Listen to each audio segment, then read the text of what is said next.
11 horas 40 minutos, continuamos avanzando en la mañana de Pan y Circo, con invitados que han llegado desde la capital de Montevideo, la capital del país, Montevideo. Ellos son Fernando Pereira. ¿Cómo están? Buenos días. Muy bien, muy bien, muy bien. Bueno, ¿cómo está? Diputada, ¿no? ¿O senadora? En este momento una humilde servidora de la Intendencia de Montevideo, bien, a cargo de lo que se llama Departamento de Desarrollo Sostenible e Inteligente. Pero esto no es una gira de gobierno, es una gira del Frente Amplio, por lo cual soy copresidenta de la Comisión Nacional de Programa junto con el compañero Ricardo Erlich. Y no vengo de Montevideo, vengo del Remenso Neptunia.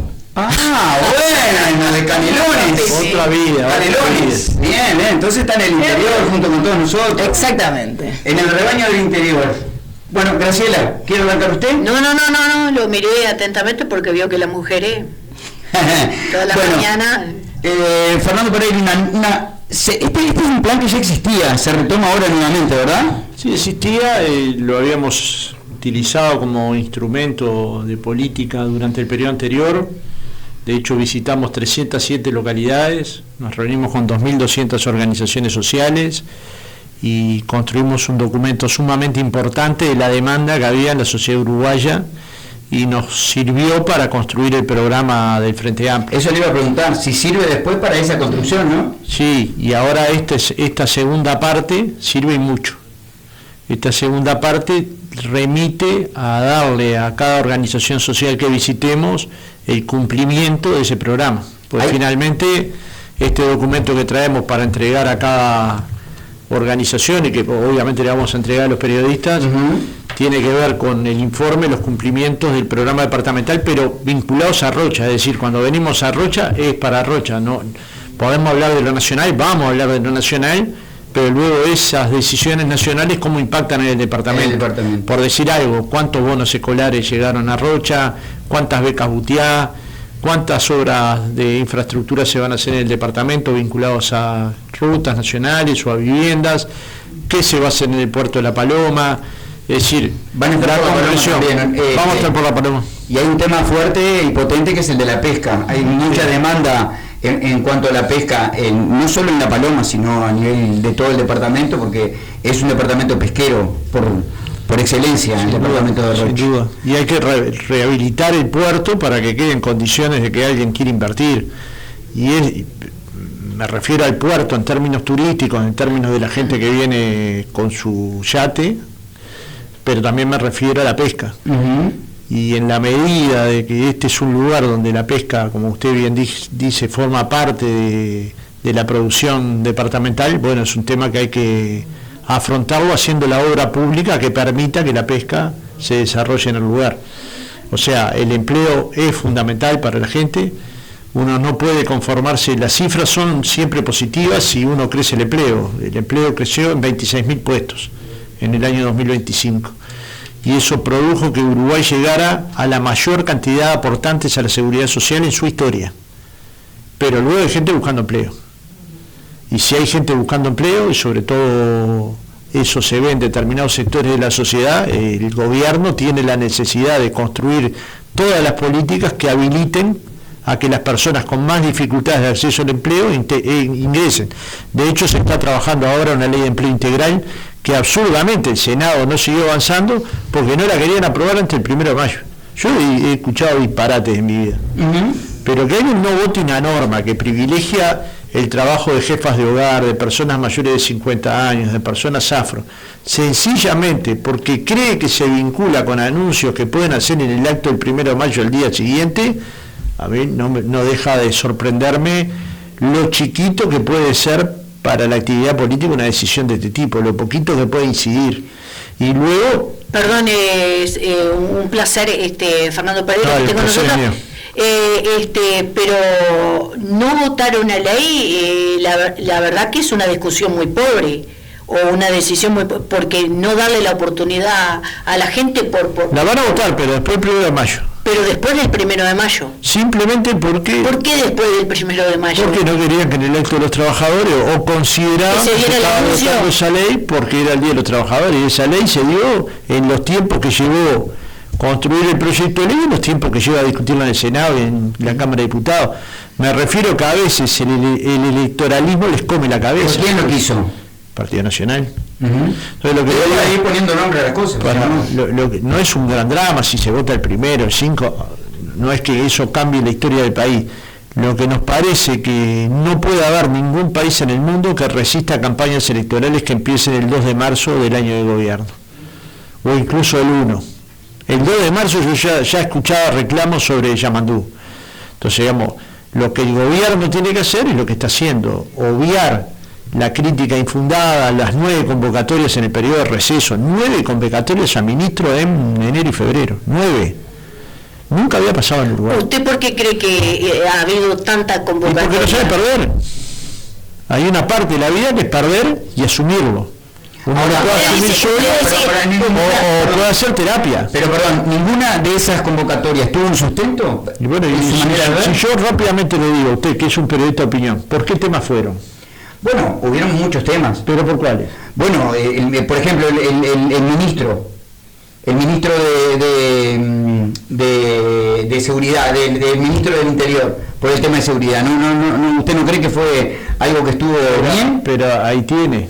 A ver. Podemos sacar una. Bueno. Una. De 9 convocatorias, alguien que se dedica al periodismo de opinión solo puede tener una. ¿Por qué? Porque le van quitando valor a la actividad parlamentaria, porque en la medida que usted hace cosas que no tienen ninguna incidencia en la vida de las personas, la gente deja mirarlo. Y entonces el problema es cómo le damos a la política la centralidad para que no se transforme la política en alguien que a nadie le interesa. Porque cuando eso pasa aparecen los Milei, los Bolsonaro, la gente que daña la estructura democrática de un país. Y eso es lo que hay que evitar. La política es muy sana, muy seria, a pesar de todas las diferencias. Y hay que respetarla como lo que es, lo que puede transformar la vida de la gente. A veces lo que la hace que la descrean son los políticos de turno que llevan a que la gente descrea en la política y deje de seguirla, de interesarse, porque el pan que se lleva a la mesa es política. Pero si usted se fija, los diarios nacionales, las noticias más leídas es Wanda Nara y el problema con la China Suárez, es un libro de un periodista que estaba en una playa cuando estamos discutiendo temas globales muy importantes. Ahora, cuando se está discutiendo el petróleo. Un poquito, porque el tiempo es muy tirano, sabemos, viniéndonos un poco el departamento Rocha, que es un poco lo que usted tiene, me parece, por ahí, ¿cuáles son las proyecciones que va a venir de parte del gobierno nacional a nuestro departamento? ¿Cuáles son las obras que van a venir, la ayuda que va a venir por parte del gobierno nacional a nuestro departamento, y qué contralores van a tener que ese dinero que venga del gobierno nacional realmente se ejecuten esas obras? Porque estamos como un poco cansados los rochenses de decir, no se va a hacer tal obra y después se haga otra. Ejemplo, tenemos en el tapete público votado en un fideicomiso el hogar anciano de Cebollatí, que sabemos que va a venir una plata, un dinero de ayuda por parte del Ministerio de Transporte y el BPS. Bueno, pero ¿cuáles son las obras en concreto para irnos y enfocarnos un poco en nuestro departamento? Bueno, para empezar, varias rutas nacionales, que esos son generadores de empleo, pero además mecanismos de vehiculización de nuestra materia prima, pero también de las personas, ¿no? Se va a hacer una obra importante en el puerto de La Paloma, en el sentido de darle esa viabilidad que yo le hablaba. Por un lado el fortalecimiento del muelle, pero por otro lado un conjunto de obras públicas que permita que el puerto sea un puerto deportivo y un puerto de pesca. Se va a construir, se van a transformar escuelas comunes en escuelas de tiempo completo y tiempo extendido. Esto supone obra pública para escuelas y liceos. Se va a duplicar la cantidad de jóvenes que van a alimentarse en comedores liceales o de UTU. Esto implica también cambios infraestructurales, pero sobre todo implica que los jóvenes puedan ir a estudiar y al mismo tiempo puedan alimentarse. Esto dentro de un paquete de obras nacionales, porque el gobierno nacional, como usted sabe, hizo un acuerdo con el Congreso de Intendentes para volcar la mayor cifra que se haya volcado en la historia de los convenios entre el Poder Ejecutivo y las Intendencias, más de 800 millones de dólares. Es decir, que también va a haber obras departamentales con este tipo de financiamiento para que efectivamente los departamentos del interior mejoren su calidad de vida. Y de hecho, si uno ve, desde que hay acuerdos entre el OPP y el Gobierno Nacional con las intendencias, han mejorado. Hay polideportivos, hay mejores plazas, hay mejores lugares públicos. Digamos, uno ve el cambio de vida, donde hay municipios hay mejores lugares para vivir, donde no los hay, uno ve deterioro. Entonces, digamos, en la medida que esas cosas están funcionando, mutar la inversión nacional con la inversión departamental puede significar no solo puestos de trabajo, sino desarrollo. Y luego hay que tentar a las inversiones privadas, nacionales y extranjeras a que se instalen fuera del departamento de Montevideo y de Canelones, porque obviamente donde estamos teniendo más problemas de empleo, para empezar, es en el litoral oeste, pero acá es un lugar donde hay mucha gente buscando empleo.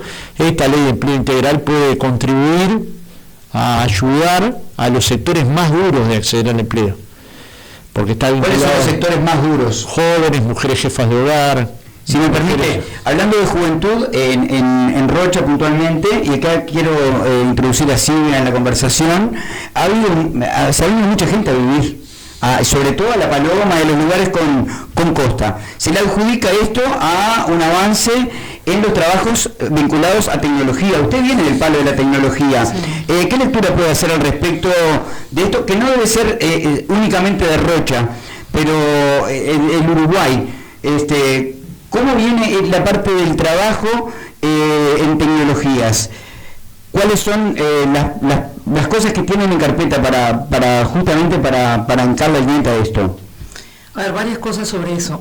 En Uruguay hubo sí luego de la pandemia, y gracias en definitiva a la infraestructura digital que tenía el país montada, lo que hubo sí fue una descentralización de los empleos, de las empresas hacia las casas de las personas, y después también de las casas de las personas que tenían la posibilidad de no estar todos juntos en 70 metros cuadrados, de empezar a ampliar y buscar calidad de vida, aquellos que podían buscarla, porque los empleos de tecnología son empleos que en general tienen un buen nivel salarial y un bajo desempleo. También es verdad que los empleos en materia de tecnología hoy están muy desafiados por lo que ha sido el avance de la inteligencia artificial, sobre todo aquellos que tienen que ver... ¿No es complementario una cosa con la otra? No.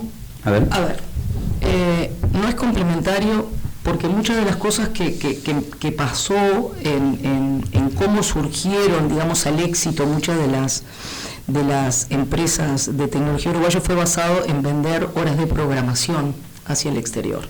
Aquellas que tenían, además de productos tecnológicos para vender, en definitiva, lo que sostenía el día a día era la venta de recursos de programación, sobre todo a las financieras, que podían ser los bancos, las empresas de seguro. Lo que pasa es que llegó un momento en que todas las transferencias se programan igual.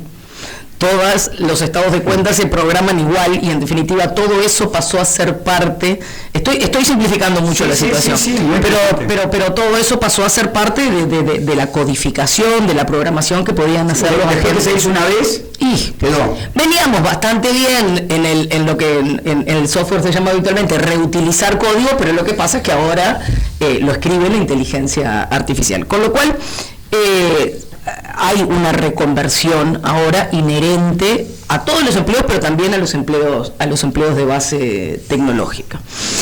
Pero ahí hay una cuestión también de cómo tomamos eso como una oportunidad. Hay empleos que la inteligencia artificial no va a poder sustituir. Todos aquellos empleos que tienen que ver con la atención a las personas, con los cuidados, con la enseñanza, que se podrán utilizar algunas cuestiones como herramientas adicionales, pero que la base en definitiva termina siendo el sostén comunitario de la tarea y el sostén humano que es necesario para que eso no sea solamente una tarea automatizada de cumplo y me voy. Y ya te cierro con una cosa. Yo creo que ahí hay oportunidades interesantísimas en la reconversión laboral, que las tenemos que mirar con atención, pero para eso también tenemos que entender cuál va a ser qué lugar le vamos a destinar a la soberanía digital en nuestro país. A ese punto quería llegar, porque llegamos, por suerte, porque existe o por lo menos hay mucha gente que quiere una regularización, una reglamentación mínima. Brasil, por ejemplo, está trabajando mucho en esta cuestión. ¿Y qué tienen previsto ustedes como Frente Amplio como una potencia, un partido político que tiene el más votado del Uruguay, ¿qué tienen previsto proponer al gobierno en este sentido? Vos querías llegar hasta acá, sí. Yo voy a aprovechar que llegamos hasta acá, incluso para hacer una distinción. A ver. La gira que nosotros estamos haciendo, que se llama El Frente Amplio Te Escucha, es su segunda edición, es también una cuestión de sistematizar una forma de escucha que lo que hace es retroalimentar a la fuerza política como tal, y en la medida de lo que sea posible en aquellos momentos en que nos toca la responsabilidad de la conducción del Estado, como es de poder ser un canal hacia el gobierno. Pero no es el Frente Amplio como fuerza política el que viene a proponer lo que tiene que hacer el gobierno, porque las responsabilidades son diferentes. Entonces podemos conversar, sí, sobre qué opina el Frente Amplio respecto a la reglamentación de algunos aspectos de las tecnologías emergentes, digamos, porque no es solamente la inteligencia artificial. Mañana podríamos estar hablando de computación cuántica, en tanto la responsabilidad de una fuerza política, que es construir pensamiento político y desarrollar a partir de él una acción política que cada 5 años lo que lo lleva es una coyuntura electoral de tratar de ganar elecciones. En términos también muy básicos, ¿no? Pero ¿dónde estamos hoy? Construyendo teoría, pensamiento político, preparando todos nuestros insumos para el Congreso del Frente Amplio, que va a ser un congreso donde justamente vamos a dar discusiones profundas, algunas de sentido ideológico, otras de sentido pragmático, pero ¿cómo vamos a hacer para balancear eso?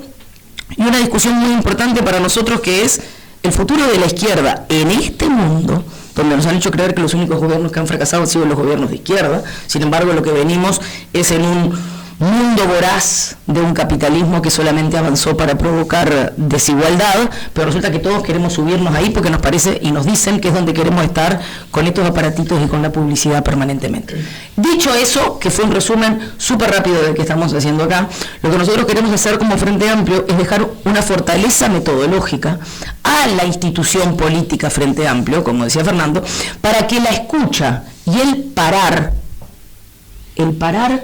como acción política, el parar de solamente leer esto, el parar de solamente leer las noticias, el parar de solamente contar homicidios, ya termino. Parar es para nosotros hoy una acción, te diría que revolucionaria, parar y escuchar. Y después empezar a ver cómo nos queremos ordenar como sociedad. Y ahí entra qué es lo que queremos hacer con la inteligencia artificial. ¿Qué es lo que queremos hacer con la inteligencia artificial o con cualquier otra tecnología emergente? Por lo pronto que deje de producir desigualdad, por lo pronto que no afecte la soberanía digital de un país. Y después veremos cómo, porque el gobierno del Estado no tiene solamente un poder ejecutivo, tiene un poder legislativo y tiene un poder judicial. Bueno, el poder legislativo, donde el Frente Amplio tiene mayoría en el Senado y no tiene mayoría en diputados. Bueno, pero tiene unos cuantos. No, pero unos cuantos no es la mayoría, y las mayorías no son para pasar por encima de los demás. No, pero justamente tiene un montón de gente para poder hacer aportes en ese sentido. Yo me imagino que todo lo que ustedes hoy y durante todo este tiempo que van a estar recorriendo el país es para darle insumos a las personas que pueden en algún punto definir las cosas. Exactamente. Incluso Pereira dijo, para armar el próximo plan de gobierno. Por supuesto. Entonces, que lo vamos a hacer en varios FAT Escucha, y lo vamos a hacer atendiendo a muchas circunstancias. Vos hoy y yo vivimos en un país que no sabemos qué es lo que va a pasar mañana cuando nos despertemos. Y las personas tienen esa incertidumbre sobre el lomo cada día que aprontan el mate y se aprontan a salir de la casa. Entonces, la política tiene que poder dar un esquema de comunidad que pueda sostener la incertidumbre, porque la incertidumbre no se sostiene en forma individual. Y lo que estamos haciendo, en esto que vos me decís, de si regulamos o no regulamos, es primero, lo que creo que tenemos que hacer, es primero llamar a la responsabilidad a las empresas. Porque hoy el poder político no está solo en los estados. Hoy el poder político está en las grandes empresas transnacionales, sobre todo de tecnología. Por lo cual, entender la soberanía digital como algo gestionable es un pero es un problema mucho más profundo que la regulación. Tengo una pregunta. Vamos con preguntas. Tengo pregunta y está bueno lo que usted está comentando, pero veo que el tiempo es tirano y si no se nos pierde. En esta recorrida del FA Escucha, ¿cuáles son lo que la gente se arrima? ¿Cuáles son lo que en este momento la gente cuáles son la inquietud más grande, digamos, que la gente le presenta cuando van recorriendo? Este es el segundo departamento, pero de acuerdo a la organización, la demanda, ¿no? Entonces uno se junta con empresarios que lo que quieren es tener mejor competitividad. Se junta con trabajadores que quieren tener mejor salario y más estabilidad laboral. Pero va juntando una demanda, hay demanda. Organizar la demanda es tarea de un partido, no siempre, pero si la organiza luego tiene que dar respuesta.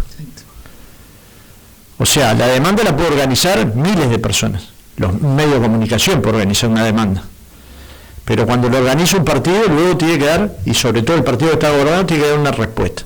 ¿Qué nos proponemos con esto nosotros?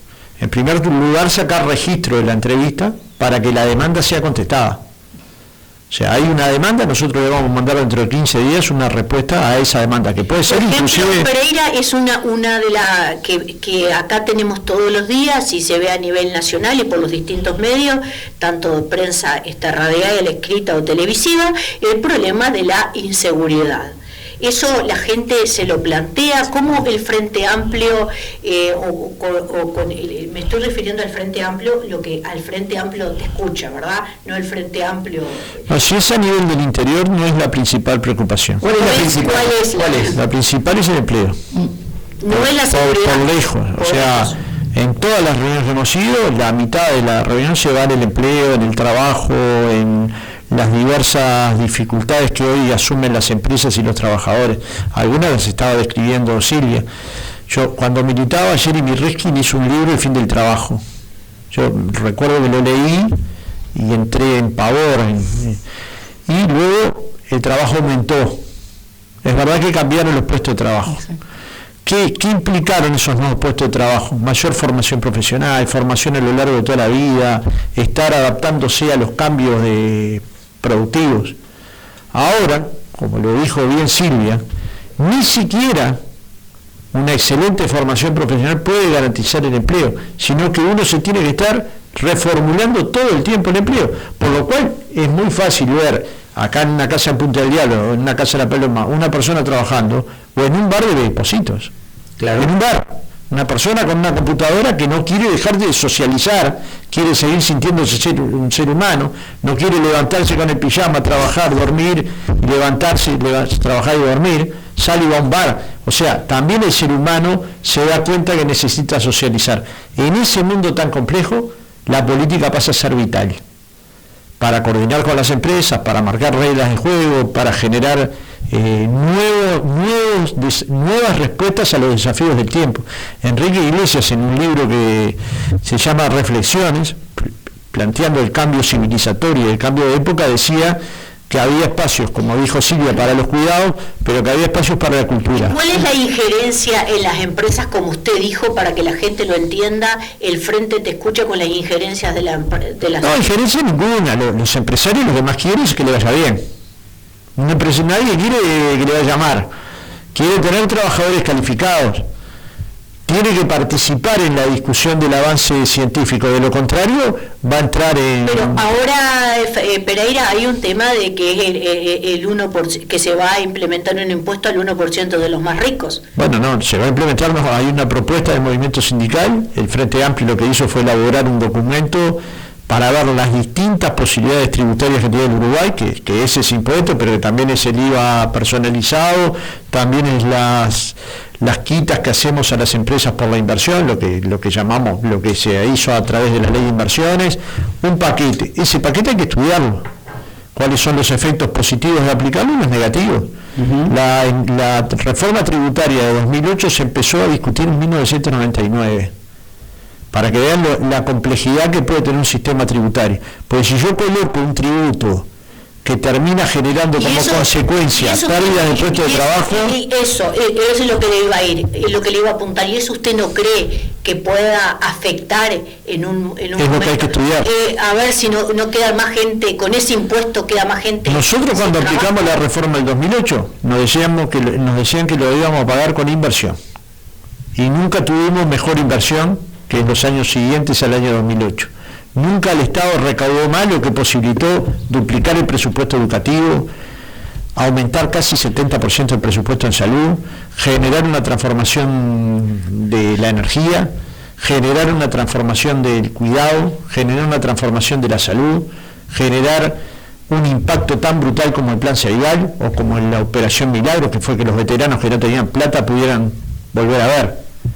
Y no lo pagamos con empleo, por el contrario, pasamos de 900.000 cotizantes a la Seguridad Social a más de 1,5 millones, y hoy hay más de 1.700.000, es decir, hemos hecho las cosas con racionalidad, estudiando los efectos positivos y en todo caso colocando políticas en los efectos que podían ser negativos, por ejemplo, fortaleciendo la ley de inversiones, y llegaron inversiones al Uruguay como nunca a partir del año 2008.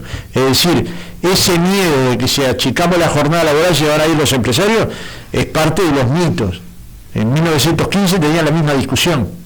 Lo que le quiero decir es, no es posible que estemos estancados en discusiones que lo que hay que es racionalizarlas. Habrá ramas de actividad que lo podrán hacer más rápidamente por el avance científico-tecnológico del que hablábamos, habrá ramas de actividad que lo podrán hacer más lentamente, pero hay que trabajar para que si hay un desarrollo de este volumen del que estamos discutiendo, la gente no siga teniendo jornadas de 8 horas, de 10 horas, de 12 horas, cuando de verdad podría tener más tiempo con sus hijos. Sí, perdón, porque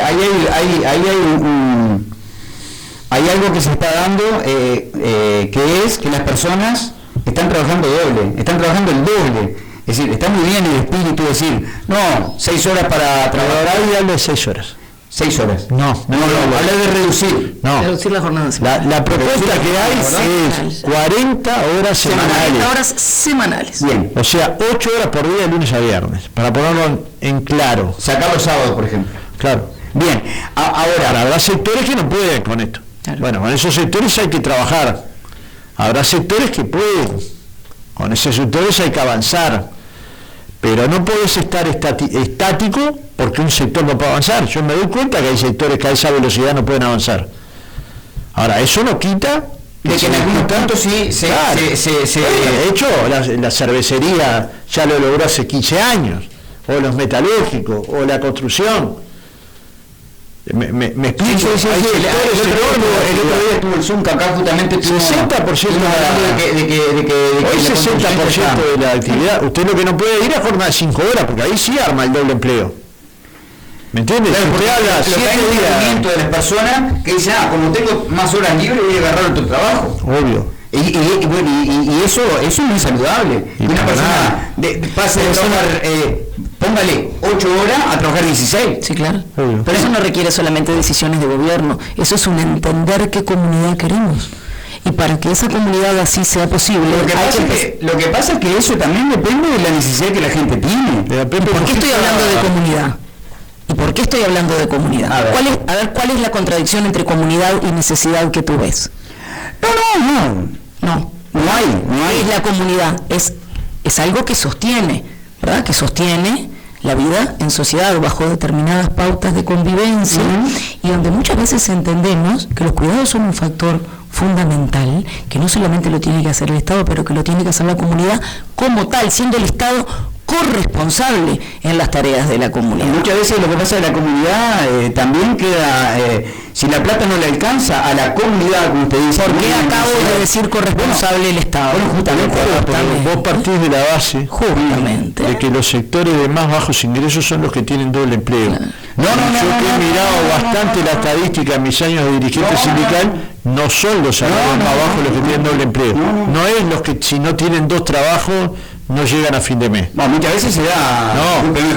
Muchas veces se da. Muchas veces se da. Le estoy diciendo que hay una estadística. Hay una estadística. No sé porcentaje. Hay una estadística porcentaje. Porcentaje ahora no me acuerdo, pero es yo tampoco. Me pregunta si a qué más ropa, yo tampoco me acuerdo, pero lo puedo buscar y podemos analizarlo en otro día. Pero el problema ¿dónde se da? donde hay jornadas que son bajas, de cargas horarias bajas. Acá no se está proponiendo una ley de jornadas laborales bajas, sino de días. Se está diciendo 8 horas por día durante 5 días, 40 horas semanales. Es bajar de 44, que es lo que habitualmente hay ahora, en algún lugar 48, a 40 horas. ¿Es un gran drama? No. ¿Hay actividades que tienen dificultades con esto? Hay. ¿Hay que prestarle atención a esas actividades que tienen dificultades con esto? Mucha atención, porque esos son puestos de trabajo. No, y discúlpeme, pero seguramente la gente que menos gana son los que más horas trabajan. Esto no lo sé, pero podríamos, si usted quiere, podemos otro día hacer... También son las condiciones por las cuales trabajás. También. ¿Y en qué condiciones ese trabajo te aporta el bienestar que tú necesitas para poder ser miembro de una comunidad sana? Estamos hablando de lo mismo. Sí, más o menos estamos hablando de lo mismo, porque... A ver, ¿en qué parte no estamos hablando? La parte depende de decir algo brutal. Trabajás tantas horas para que tus hijos tengan todo, que les falta lo más importante que sos vos, ¿no? No, obviamente. O sea, no tienen padre, porque el padre labura 16 horas, las madres también. O las madres, y cuando el pibe, cuando se van el pibe está durmiendo, cuando llega el pibe está durmiendo. Es más, yo creo que las mujeres, ese sobretrabajo se da mucho más en las mujeres que en los hombres. Y además tenés el sobretrabajo de las tareas de cuidado. Justamente, por eso lo estoy diciendo. Y por eso yo también empecé a decirte que parte del anclaje comunitario es justamente resolver las tareas de cuidados, donde el Estado tiene la corresponsabilidad de ser un garante del derecho al cuidado. Es obvio que el Estado es parte de la comunidad. Indudablemente. Exactamente. Indudablemente. No desconozco el tema. Hacia ahí la cuestión. Pero lo que voy es, cuando uno discute o trata de construir comunidad a través de la política, que es el caso en el que nosotros estamos hoy, en definitiva lo que es cuáles son aquellos mecanismos disponibles para fortalecer las tareas de la comunidad, entendiendo ese Estado que queremos gobernar y por el cual, digamos, disputamos las elecciones cada 5 años como una herramienta de todo eso, que lo que tiene que hacer es justamente apoyar a esos lazos de comunidad. En esa comunidad el trabajo tiene una determinada incidencia, la educación tiene una determinada incidencia, como decía Fernando, la cultura tiene una determinada incidencia, y las personas que no son productivas forman parte también de la comunidad.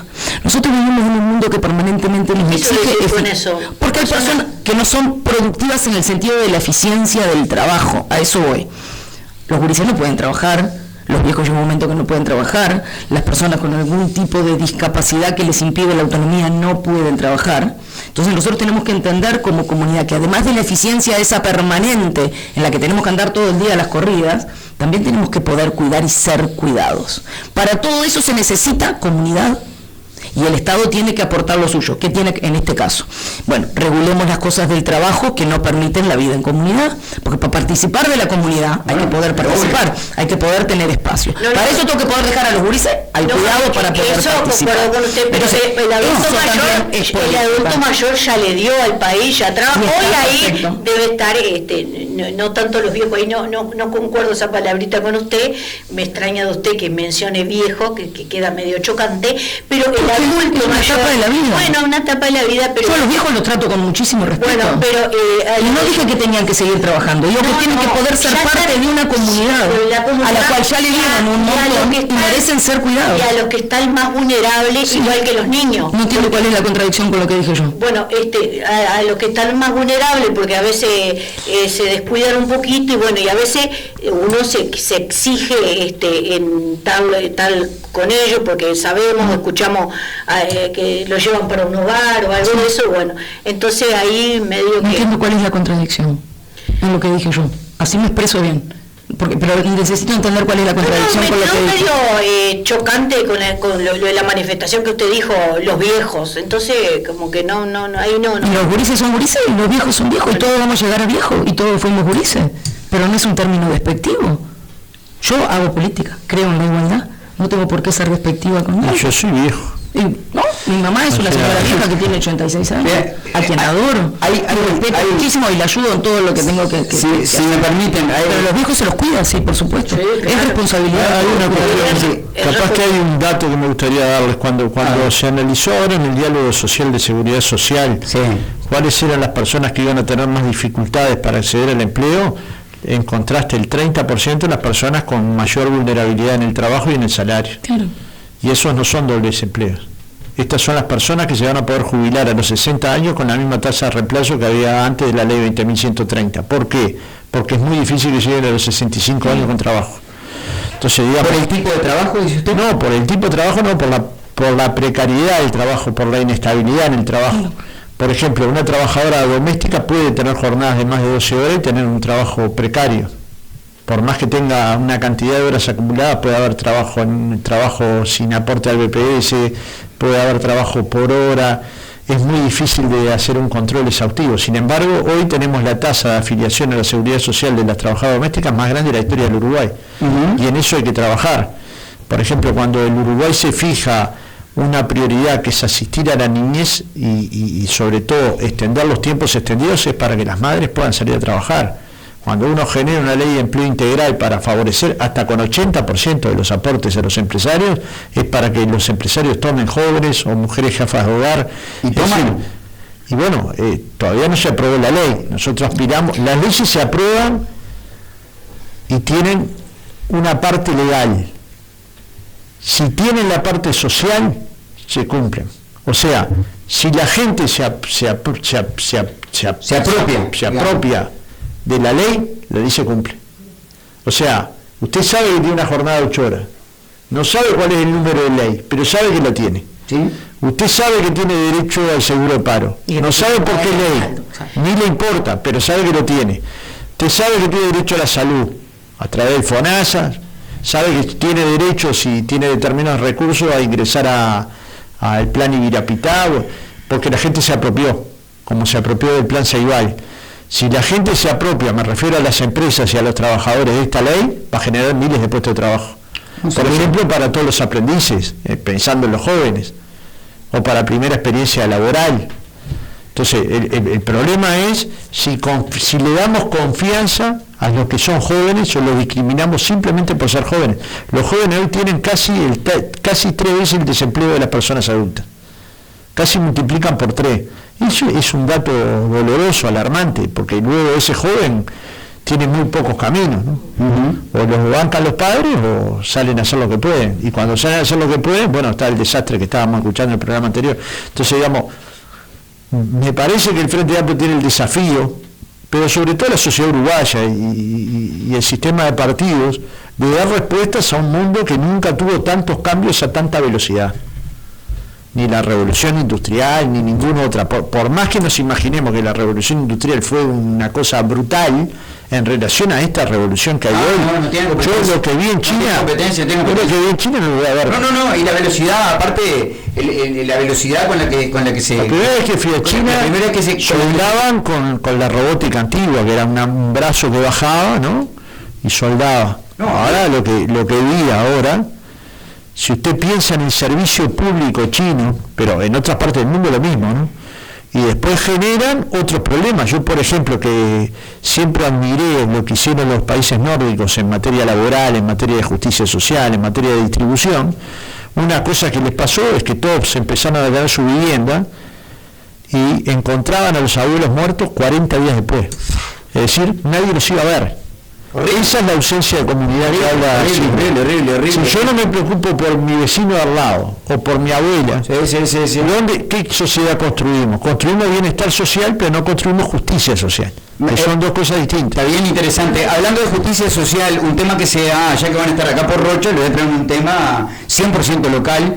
Se ha generado una gran controversia y un gran debate en los últimos días. Sobre dos cosas.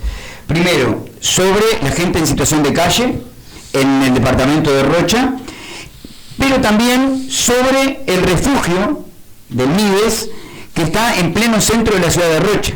Esto ha generado un gran debate, se pueden imaginar, y seguramente mucha gente se los va a plantear.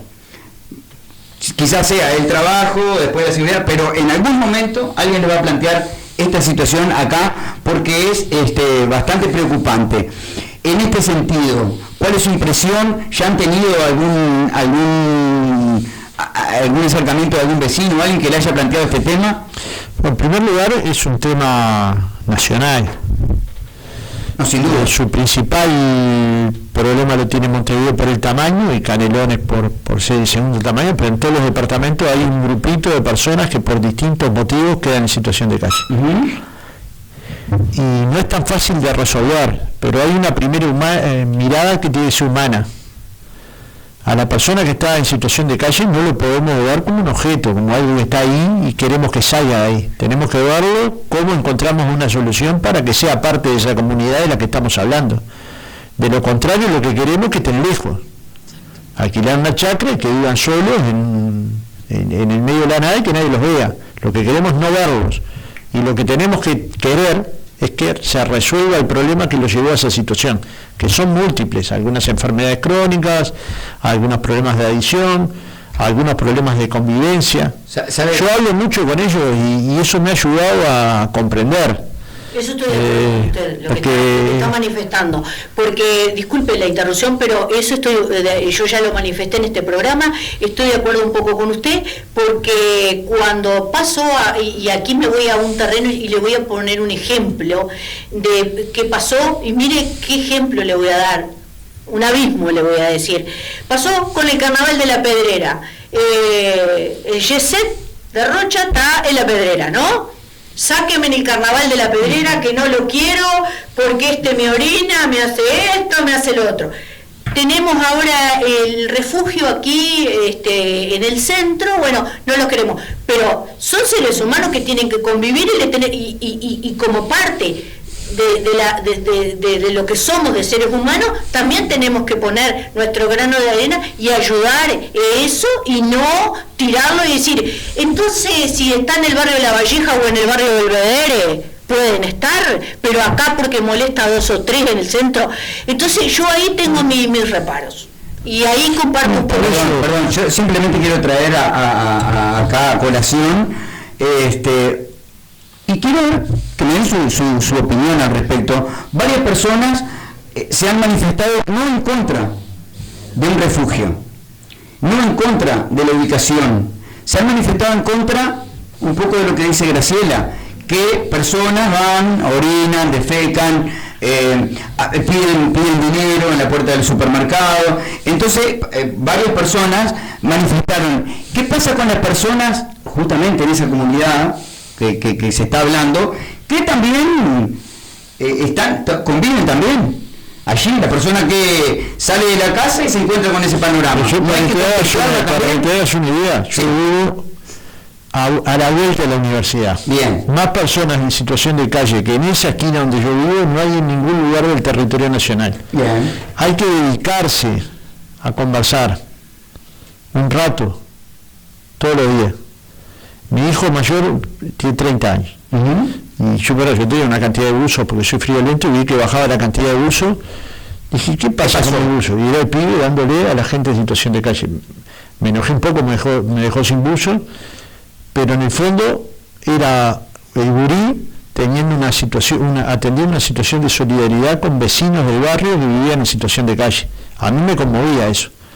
¿Va a resolver eso el problema? No, va a resolver el problema, lo va a resolver la política pública, acompañado de la comunidad, porque sin comunidad no hay nadie, no hay nada. ¿Qué lo vamos a internar en un lugar que no va a haber cometido ningún delito? Claro que hay que sacarlos de la calle, pero sacarlos de la calle no es ni a empujones, ni a insultos, ni a pedradas, ni porque nos molesta la fuerza del supermercado. Un estado presente y exactamente. Y está bien que y además la pregunta que nos tenemos que hacer es ¿por qué llegamos a esta situación? ¿Por qué Nueva York, pensemos en el primer mundo, ¿por qué Nueva York, en una ciudad avanzada, hay tanta gente en situación de calle? Ahora hablé con la gente, cuando estuve en Nueva York, estuve una vez en Estados Unidos, fui a Nueva York a dar una charla en una universidad, y hablamos con esa gente, y los problemas son similares. No se adaptan al mundo actual, para decirlo brutamente, ¿no? Sí. Y buscan una forma independiente de vivir, que claro que no le da respuesta después el sufrimiento, después es el frío, después es el insulto, la descalificación, el miedo, el no dormir de noche porque le lleven las cosas. tienen una vida. Es dura la calle. ¿Quién va a querer esa vida? Dura, porque cuando decimos eso, ¿cuál de nosotros cambiaría esa vida? No. Eso no es una vida de privilegio, eso es una vida llena de problemas. Llena de problemas, ahí no. De dolores. Ahí solamente lo saben ellos que lo tienen en la práctica. Nosotros lo vemos de afuera y decimos de afuera y tocamos de oído a todo lo que ellos. Entonces, lo primero, como decía el Papa Francisco, hay que tener una mirada humanizada sobre esos problemas. No se puede mirar que es lo que estamos como si fuéramos turistas a las personas que están padeciendo ese lugar, porque ni somos turistas, somos habitantes del Uruguay, ni podemos tener una medida impiadosa. Hay que darle lo que les pertenece. Lo que les pertenece es un lugar donde vivir, comer, recrearse. Le hago muy breve lo muy breve lo que le voy a decir. Cuando los domingos el comedor está cerrado, van muchos a mi casa porque obviamente están con hambre, con frío, para que me dicen hago tal changuita y tal cosa, o te hago esto o no. O van y me piden, Grace, me dicen, ¿no tienes algún huevo para comer frito o algún fideo? Entonces, ahí tenemos que estar. No siempre son malos. De todas maneras, no, eso es obvio. Pero de todas maneras... Pero no siempre molesta, porque es como el contenedor de basura. Ah, no, yo quiero tirar la basura. Ah, no, pero el contenedor me lo ponga frente a mi casa. Yo creo que esto lo que necesita es una solución. Porque no, el tema de la situación de calle no es de ahora. No, estamos en camino, pero no se va a resolver en 2 días. No, bueno, pero hace ¿cuántos años? Lo que demuestra que no es fácil. Bueno, porque esa puede ser una lectura. O la otra lectura es que no se le ha dedicado demasiado al tema. No lo ha logrado resolver Brasil, ni Argentina, ni Chile, ni Perú, ni Estados Unidos. Pero Uruguay tiene una ventaja sobre otros países. Que somos pocos. Pero vamos rumbo a los 20.000 presos. Que, bueno, tenemos una de las tasas de presionización más altas del mundo. 30, y somos pocos, y uno de los pocos países con democracia plena. Y aún así, hay aspectos que no hemos logrado resolver. Y el aspecto de dónde está el enemigo es uno de los aspectos que no hemos logrado resolver. ¿A qué se refiere con dónde está el enemigo? Porque el enemigo es una construcción social. Y el que me da miedo en ese modo de supervivencia permanente en el que nos hacen estar las alertas, las noticias y la incertidumbre de qué va a pasar mañana, es muy difícil verse en un potencial de comunidad con el otro. Y, en definitiva, lo que tenemos que poder entender es que nadie está libre de poder estar en esa situación. Y que lo que le pasa a las personas primero, que no tienen un techo en su cabeza, es que al día siguiente no saben si se van a levantar con sus cosas, si van a poder comer, si van a estar vivos, ni siquiera si van a poder pagar las cuentas, porque eso no es una de las preocupaciones. Yo pienso a los que somos cristianos, entonces, ¿dónde diablo quedó? Bueno, entonces hay una cuestión, exacto. Porque si tenemos esta mirada despreciativa contra el más embromado, estamos complicados como sociedad. En el hombro. O sea, el pibe que tenía problemas, que hacía mi abuela? Lo abrazaba, lo contenía, y doña Chela, la vecina de frente, y después lo llevaban al cine Ateneo, y esos pibes salieron adelante. Pero no hay en un país donde las situaciones justamente de la comunidad eran otras. Si hoy estamos todos pendientes de lo que nos pasa nada más que a nosotros, y aquel en el que logramos acordar una especie de enemigo común al cual aplicarle la ley de que vaya preso por algo que fue una contravención a los acuerdos sociales que tenemos, y después resulta además que todo aquel que no se adapta, terminamos tratándolo como un tema de salud mental, de que no se adapta además a un mundo que es inhóspito, un mundo en el que todos corremos y nos cuidamos de los demás, es un mundo inhóspito. ¿Por qué pretendemos adaptarnos a eso? Entonces tenemos un montón de situaciones de seguridad, de salud mental, y tenemos, claro, un montón de cuestiones de seguridad, porque hemos puesto la seguridad y el ejercicio individual de la libertad como un factor a proteger más que la propia comunidad. Entonces estamos en un problema que no se resuelve inmediatamente. Evidentemente no se resuelve inmediatamente, pero tampoco se soluciona solo, ni con leyes, ni con políticas venimos en públicas. Crecimiento, no se le metió un poco más del diente antes. Y con una desigualdad enorme, y con una que viene creciendo. Con una desigualdad enorme. La pregunta mía es saber qué tipo de políticas sociales... Todas las que hay y todas las que faltan hacer. Bueno, pero no solo eso. Pensé que podíamos abordar algunas... Todo lo que hay y todo lo que ahora en invierno se va a sacar a todas las personas de calle, a todas. Bien. Bueno, ahí vamos a ubicar un grupo importante que se pueden adaptar a vivir con otras personas en situación de calle en una vivienda, y ya se está haciendo. Extender ese plan después a todo el país. Una vez que lo extendamos, si seguimos en la que estamos, va a haber que extenderlo de nuevo. Extenderlo en el tiempo. Extenderlo en el tiempo. Por eso no es solo inmediata la solución. Es el único razonamiento al que quería llegar. Hay que hacer en lo inmediato todo lo que sea posible. Van a marcar, ejemplo, a 50 y mañana van a tener a 50 más. Entonces, bueno, pero eso no tendría que acontecer. No, pero no podemos estarle tendría que haber un plan que vaya eliminando justamente ese crecimiento, porque si no es un plan de contención permanente. Bueno, no hay un plan de decir, bueno, ¿cómo podemos funcionar? ¿Cómo podemos accionar? El plan no es uno solo y no depende solo del gobierno. Fernando habló de la ley de empleo integral. Bueno, ahí es fundamental el empleo para contener esta situación. Sí, señor. Estamos hablando de lo que fue el incremento en el plan de vivienda. Ahí hay otra cuestión. Estamos hablando también de que muchos de los hogares más complicados están recibiendo los gurises las becas Butiá, y para tratar de atender a los alumnos, a los adultos, la ley de empleo integral. Ahora, tiene que funcionar todo junto. Sí. Tiene que funcionar todo junto.